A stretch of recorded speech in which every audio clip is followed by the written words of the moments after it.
Muy buenos días, queridos amigos del Círculo Independiente. Tenemos hoy aquí en el estudio a un amigo del Círculo, a una persona que viene del ámbito del teatro, del ámbito de la literatura, es escritor, es dramaturgo y acaba de terminar en el Teatro Fernán Gómez la temporada con una obra fantástica de la que vamos a hablar enseguida, con un gran éxito. Voy a presentarosle para quienes no le conozcáis. Le tengo ya aquí a mi lado, Juan Mairena. ¿Qué tal? Bienvenido. Muchas gracias por estar aquí y gracias a todos. Es un placer tenerte aquí. Voy a decir algunos detalles sobre ti, a ver si acierto con todo y si no tú me corriges. Dramaturgo y director de escena, ¿verdad? Andaluz, de Huelva, aunque llevas ya, no sé si son 36 años en Madrid, muchos años en Madrid, Pues más o menos. más o menos, ya madrileño de adopción, ¿verdad? Ya sí, ya madrileño. Licenciado en periodismo, doctorado en literatura y formado con algunos de los más grandes de las artes escénicas de nuestro país. Periodismo, literatura y teatro. Muy buena combinación. Después de una larga y premiada trayectoria, acabas de estar, como decía, con Loba aquí en Madrid, colgando cada día el cartel de entradas agotadas y volverás la próxima temporada en el Fernán Gómez para todos aquellos que os habéis quedado sin entradas, que sé que sois algunos con los que he hablado por redes y muchos más seguro que no habéis podido porque ya se acababa la temporada y no había entradas. Una obra fabulosa que yo pude disfrutar sobre la vida de la actriz Bette Davis. Y vamos a empezar por ahí, porque ha sido un enorme éxito y quiero que nos hables de esta obra que a mí me resultó fantástica, sobre todo por ese equilibrio entre la parte más profunda y más dramática de la vida de esta actriz, que es muy interesante, y también esa otra parte más cómica y divertida. Háblanos un poco de esta obra. Bueno, pues para hablar de esta obra me tengo que remontar a 1989 porque fue el año en que el Festival de San Sebastián quiso homenajear a Bette Davis entregándole el premio Donosti. Ujú. Y bueno, yo era seguidor, fan de Bette Davis, había visto pues no todas sus películas, pero bueno, muchas películas que para mí son de lo mejor, ¿no? Del cine clásico. Y el verla allí ya casi enferma de muerte, Ujú. recogiendo el premio apenas sosteniéndose sobre el atril en el discurso de agradecimiento, fue algo que me conmovió, ¿no? Y desde ese momento decidí escribir sobre ella. Es más, al día siguiente ya me puse a escribir, bueno, luego ya tuve que documentarme y luego pasaron muchos años más hasta que pude hacer esta obra, entre otras cosas porque yo cuando empecé a escribir pensaba que esto era para otra gente, no era para mí, aunque a mí me gustaba escribir, escribía relatos, Ujú. pues me atreví a escribir teatro, pero bueno, era algo como que tenía ahí como aparcado un poco hasta que, bueno, ya muchos años después me decidí dar ese paso, ¿no? Me atreví. Yo siempre he sido una persona muy tímida bueno, yo me veía incapaz de dirigir actores o actrices hasta que, como era algo que me enamoraba, me gustaba tanto el teatro, decidí dar el paso y formarme como en Ujú. dirección de escena y tal, ¿no? Y fue ahí ya cuando pues me atreví a dar mis pequeños pasos. Con esta obra, con Loba, lo que pasó también es que yo pensaba que para hacer el papel de Bette Davis se necesitaba alguien especial y entonces yo me dije que hasta que no encontrara a esa actriz Ujú. no iba a hacer nada, ¿no? Y entonces también tardé muchos años en encontrar a la actriz. Pero la encontraste. Sí, cuando la vi dije, esta es la persona que busco. Yo creo que mucha gente me lo ha dicho, que cuando la ven a ella en escena están viendo a Bette Davis, que es Sí. lo más bonito que se puede decir, ¿no? Y yo creo que no me he equivocado en eso, ¿no? Que al final he elegido bien a pesar de la espera, ¿no? Y del tiempo. Desde De luego. hecho, cuando la encontré a ella fue en 2017-2018 y la esperé porque ya tenía otros proyectos y no podía hacer la obra, ¿no? Luego es verdad que vino El COVID. el COVID Ujú. y esto y ya pues no pudimos hacerlo hasta que, bueno, hasta que por fin ya No, pues es lo hemos hecho. fantástica. Y no solo a nivel interpretativo, porque es cierto que incluso físicamente la estética es muy parecida. Es sorprendentemente parecida. Hay momentos en los que es realmente sorprendente. ¿Cómo trató Hollywood y la industria del cine a esta mujer? Porque en la obra también hay cierta crítica, ¿no? a esa industria. Hombre, la crítica es que trabajar para Hollywood, bueno, y trabajar para la industria del cine, sobre todo también en aquella época, era muy duro, ¿no? porque, bueno, en el caso de las actrices se buscaban a mujeres con un prototipo de belleza, ¿no? que otras muchas grandes actrices con mucho talento no tenían, ¿no? Y era el caso de Bette Davis, y era el caso también de Peg Entwistle, una actriz a la que hacemos mención en la obra, Sí. una actriz que, igual que Bette Davis, triunfó en Broadway, en Nueva York, pero al llegar a Hollywood, pues bueno, como no se correspondía mucho con el tipo de belleza o de actriz que buscaban para el cine, pues esta actriz, Peg Entwistle, se suicidó. Se Vaya. tiró de la letra H del cartel de Hollywood. Ujú. Y a Bette Davis no le pasó que se suicidara, pero sí le pasó un poco lo mismo, ¿no? Que fue rechazada por muchos estudios, pero ella siguió adelante, ¿no? Como dice muchas veces en muchos momentos de esta función, no tiré la toalla, seguí adelante, ¿no? Y eso fue lo que, gracias a su talento y esa perseverancia, ¿no? Ujú. Pues llegó hasta donde llegó, ¿no? Claro. Y ese carácter que tenía también, bueno, de no conformarse con lo que le proponían y luchar por buenos guiones, ¿no? Y por buenos personajes. Luchando contra esos estereotipos que precisamente en el mundo del cine, y lo hablábamos hace muy poco con un actor, con Miguel Reyán, que estaba aquí con nosotros, en el mundo del cine se siguen perpetuando en torno a las mujeres especialmente, ¿no? El prototipo, el canon de belleza femenino sigue siendo muy importante en el mundo audiovisual. Él nos decía, y te lo pongo en la mesa para ver también tu opinión, que en el mundo del teatro no pasa lo mismo, que en el mundo del teatro es verdad que la mujer ha estado más empoderada, que incluso las grandes empresarias teatrales que ha habido en España han sido mujeres. ¿Cómo valoras esto tú? Eso que pasa en el cine, porque le pasó a Bette Davis y por desgracia creo que sigue pasando, ¿en el teatro también pasa? ¿Se discrimina más a la mujer que al hombre por cuestiones de físico, de belleza? Yo creo que no tanto. De hecho, la función también, Bette Davis lo dice, que las actrices de teatro no somos tan bellas y glamurosas Eso es. como las actrices de cine, ¿no? Ella misma lo dice, y de hecho es así. Lo que sí es cierto también es que, y es un tema del que hablamos también en la obra, es el problema del edadismo, ¿no? Que eso yo creo que también no solo se da en el cine, sino que también creo que se da, no sé si a lo mejor en menor medida, pero creo que también se da en el teatro, porque muchas actrices se han quejado de que, bueno, no hay papeles para mujeres de ya maduras o de cierta edad, pero también que para personajes de cierta edad buscan también, incluso en teatro, a gente más joven.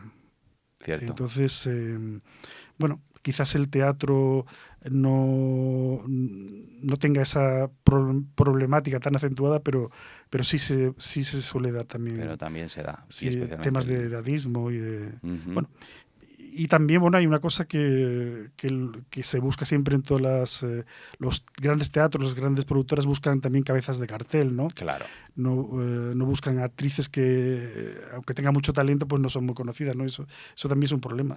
Sí, a lo mejor la persona elegida no es precisamente la que más encaja en el papel, pero tiene más tirón, ¿no? Muchas Sí. veces para ganar público. En este caso, además, es un montaje con solo 2 actores en escena. Y quería preguntarte si esto también es un reto a nivel de dirección, a nivel de producción. Por un lado, porque son solamente 2 actores que se reparten el texto y que están casi todo el tiempo en escena, no están los 2 todo el tiempo, pero casi. Y por otro lado, porque además se realiza en un espacio reducido con el público casi encima del escenario, ¿no? Muy cerca de los actores. Para el público es fantástico porque lo disfrutamos mucho, pero es un reto también para vosotros.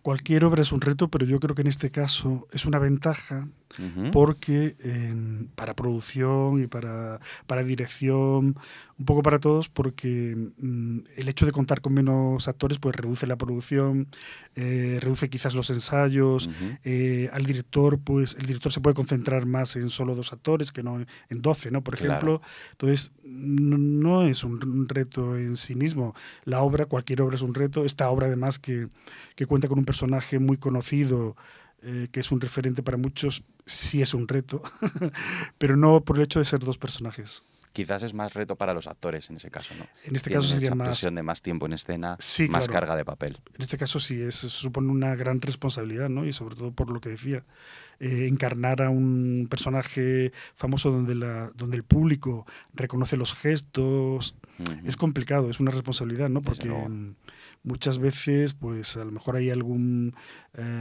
alguna persona que dice, bueno, muy bien, pero yo no estoy viendo al personaje. Claro. ¿No? Que puede ocurrir con muchas obras. Es una presión añadida. ¿Y qué habéis detectado vosotros en el público? ¿Qué reacciones al tenerles además tan cerca? ¿Cómo ha reaccionado? Pues las reacciones han sido fantásticas porque nosotros primero estrenamos en un centro cultural porque fue donde ensayábamos y nos obligaban a hacer una función, ¿no? Y allí fue pues gente, pues jubilados y mucha gente mayor que salió encantado de la obra, ¿no? Y estamos viendo también que también gente joven sale encantada, incluso gente que no conoce o no conoce la trayectoria de la actriz o no ha visto ninguna una película y también sale encantada Qué bien. de la obra, ¿no? Y como decías tú al principio, quizás uno de los elementos también atractivos es el humor, ¿no? Que aunque sea un drama, hay momentos de humor, ¿no? Que hace bueno, que se lleve mejor, ¿no? Sí, desde luego. Y también toda esa parte que tú comentabas de la edad, de la discriminación por edad, de la discriminación por género, que está ahora tan en boca de todo el mundo, que sigue estando de moda, por desgracia, creo que también hace que conecte con esos públicos, ¿no? Que se siguen viendo identificados con esa persona, con esa actriz, con ese personaje, aunque la historia transcurre hace muchos años y, como decías, quizás no todos han visto sus películas o no todos la conozcan, pero se identifican con ella, ¿no? Con lo que está Sí, hombre, yo pasando. creo que tratamos temas también universales en esta obra, ¿no? Por ponerte algún ejemplo, Bette Davis fue una mujer maltratada, ¿no? Por sus parejas y bueno, es un tema que desgraciadamente está de actualidad. También, efectivamente. Luego es un personaje con el que se identifican muchos actores y actrices, ¿no?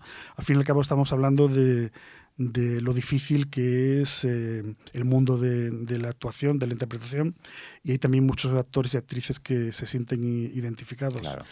Y bueno, y luego es la lucha, ¿no? Constante por conseguir un sueño, que también pues es algo con lo que se puede identificar también muchos jóvenes, gente que empieza, que tienen talento. Efectivamente, un tema universal también. Has cosechado varios premios con Loba aquí en España, también por su publicación en Estados Unidos, pero no es la primera vez. Otros trabajos tuyos, como Cerda, por ejemplo, se llevó un premio de la Unión de Actores y tuvo 5 candidaturas a los premios Max.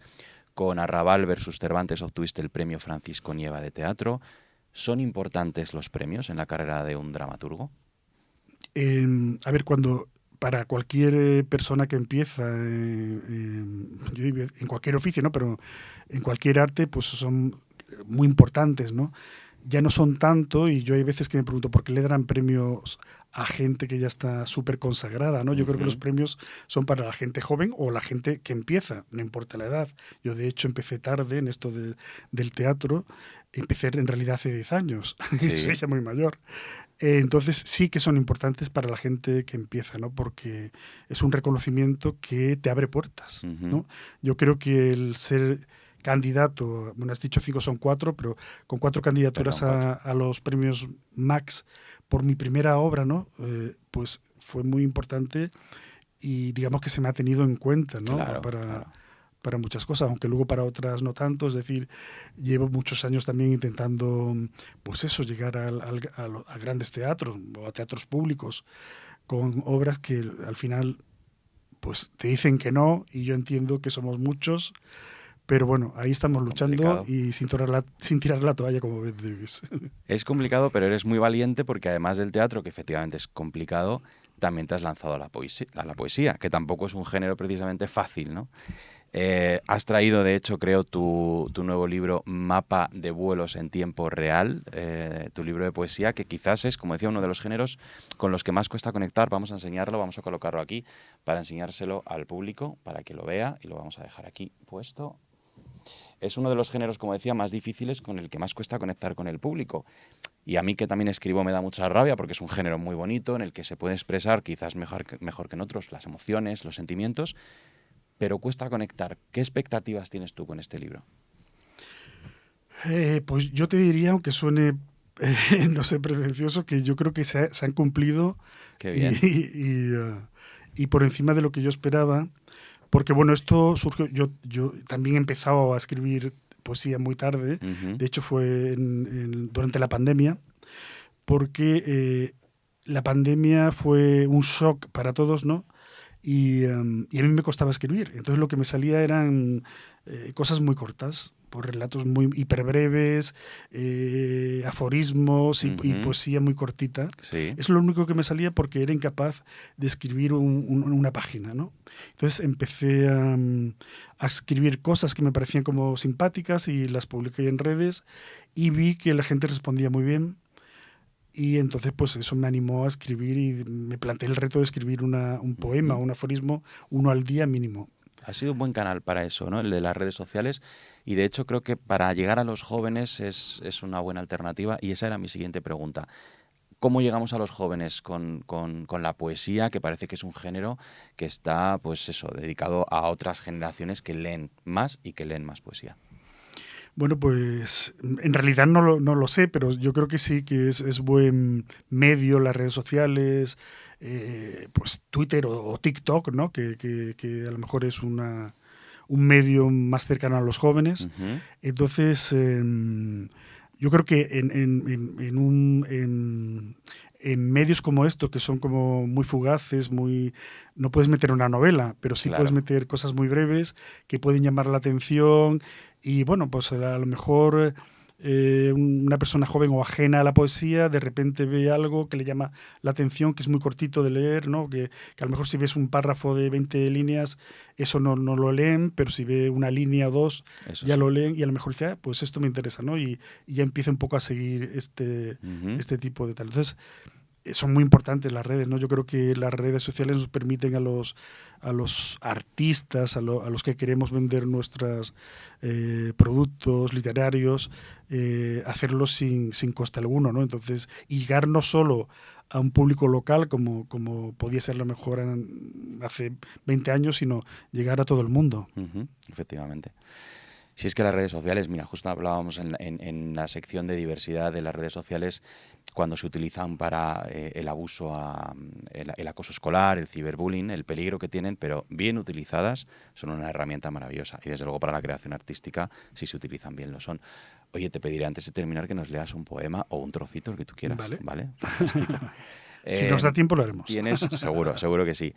¿Tienes algún fetiche o alguna manía como escritor y también como dramaturgo, como director de teatro? Creo que tengo muchas, pero como escritor y confesables, que podamos confesar. No sé decirte en estos momentos.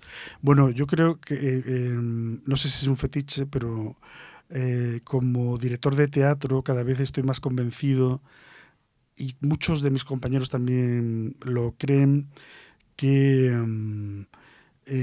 nos gusta trabajar con buena gente, Uh-huh. porque muchas veces es muy complicado trabajar con gente que te da muchos problemas, ¿no? Desde Entonces, luego. yo cada vez busco más que haya complicidad entre los actores, o que ya se conozcan, o que... Entonces, eso es algo que tengo muy presente a la hora de plantearme un proyecto nuevo. Muy importante, desde luego, cuando trabajas con otras personas. Y antes nos hablabas de lo tímido que eres o que eras y que tuviste que formarte como director de teatro para empezar a trabajar con los actores de otra forma. Es cierto que la faceta de escritor es mucho más solitaria, en cambio esa otra faceta requiere trabajar en equipo. ¿Dónde te sientes más cómodo o qué es lo mejor de cada una de ellas? De estar encerrado en casa escribiendo y de estar trabajando con los actores. ¿Qué es lo mejor de cada una?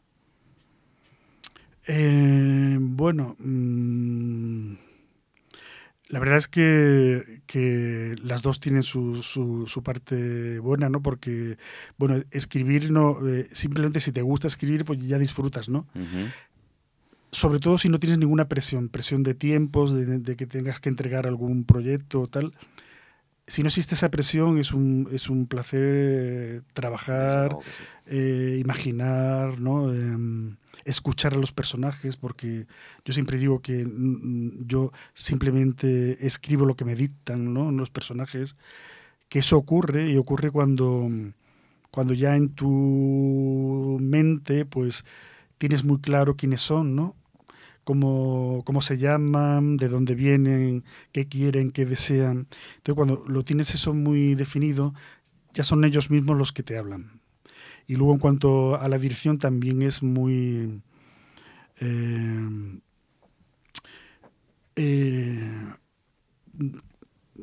te gusta mucho cuando aciertas también, ¿no? Con gente que cree en el proyecto y que pone mucho de su parte, ¿no? Porque yo siempre digo que un personaje es una creación, en una obra de teatro es una creación colectiva, no solamente es una creación del actor, y además el actor agradece cuando, pues, con la ayuda del director, y ya no te digo si encima tienes al dramaturgo, tal, pues entre todos construimos el personaje, ¿no? Uh-huh. Y entonces que eso vaya saliendo, ¿no? Entre todos, eso es una satisfacción. Es una satisfacción, sí. Sí, porque al final los libros cobran vida cuando la gente los ha leído y viene y te cuenta que los ha leído, pero es verdad que en el caso del teatro, cuando ves ese personaje que tú escribiste ahí, eso es muy satisfactorio, ¿no?